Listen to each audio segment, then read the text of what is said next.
नागपुरामध्ये अल्पवयीन मुलीचं अपहरण करत तिच्यावर अत्याचार करण्यात आलाय।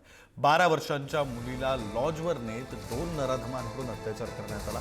कुणाला सांगितलं तर व्हिडिओ व्हायरल करण्याची आणि जीवे मारण्याची धमकी सुद्धा देण्यात आली। नराधम करण आणि रोहित या दोघांना पोलिसांनी अटक केली।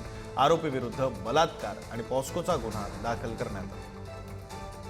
अधिकचे तपशील देत आहेत प्रतिनिधी जितेंद्र शिंगाडे। जितेंद्र, नक्कीच विक्रांत, अतिशय धक्कादायक अशीच ही घटना म्हणावी लागेल।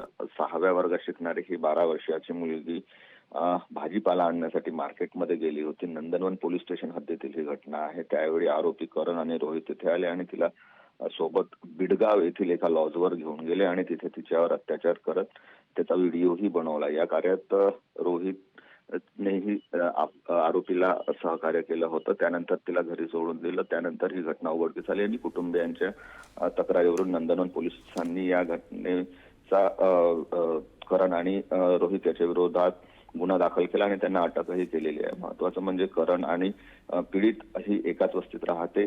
करणवर यापूर्वीही गुन्हेगारी स्वरूपाचा असून त्याच्यावर चोरी आणि इतर गुन्हे दाखल झालेले आहेत। त्यामुळे पोलिसांनी त्याला अटक केलेली आहे आणि आता पुढील कारवाई करत आहेत। मात्र झालेली घटना अतिशय धक्कादायक आहे आणि यावर आणखी कडक कारवाई करण्याची मागणी होत आहे।